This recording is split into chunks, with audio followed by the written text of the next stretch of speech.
Good day, everyone. Welcome to Emotions and Stories. Today's story is another story of Lakshadweep Islands.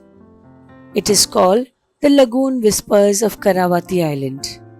On Karavati Island, some locals believe that certain lagoons were haunted. They talk about whispers of the wave, which aren't just the sound of water but faint voices calling out for help. These stories are linked to sailors lost at sea or victims of storm. Many avoid venturing into the lagoons alone at night, fearing they might be called by the spirits and never returned. Let's delve a little deeper. The island of Karavati, nestled in the hearts of Lakshadweep, is known for its crystal clear lagoons and swaying coconut palms. Tourists come seeking peace, but locals know that not that all is tranquil as it seems.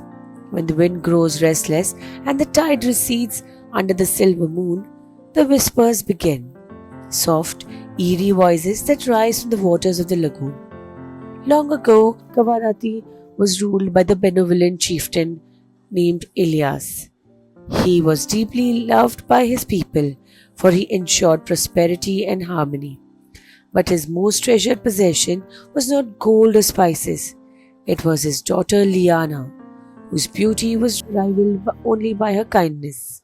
She would often be seen by the lagoon, feeding fish and singing melodies that made even the sea waves dance.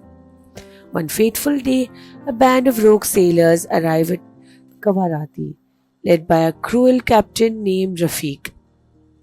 He was captivated by Liana and demanded her hand in marriage. But when Ilyas refused, Rafiq's greed turned into rage. That night, as a storm raged over the island, he and his men kidnapped Liana and set sail to the dark waters.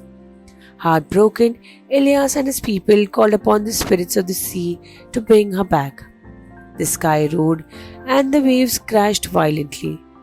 The sea, enraged by the injustice, swallowed Rafiq's ship whole, dragging him and his men into the abyss.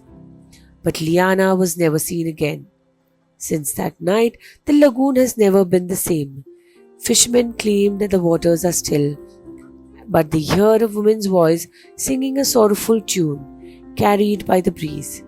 Some say they have seen a shadowy figure standing by the shore, long hair flowing like a seaweed, her gaze fixed on the horizon, as if waiting for someone to return. Even today, the islanders avoid the lagoon after sunset, fearing that the whispers of the lost souls may call them into the depths. And even now and then, a lone traveler unaware of the legend is found standing by the water's edge, lost in trance, listening to the voice of the past. Please let us know in the comments how did you like the story. Please do like, share and subscribe. Thank you.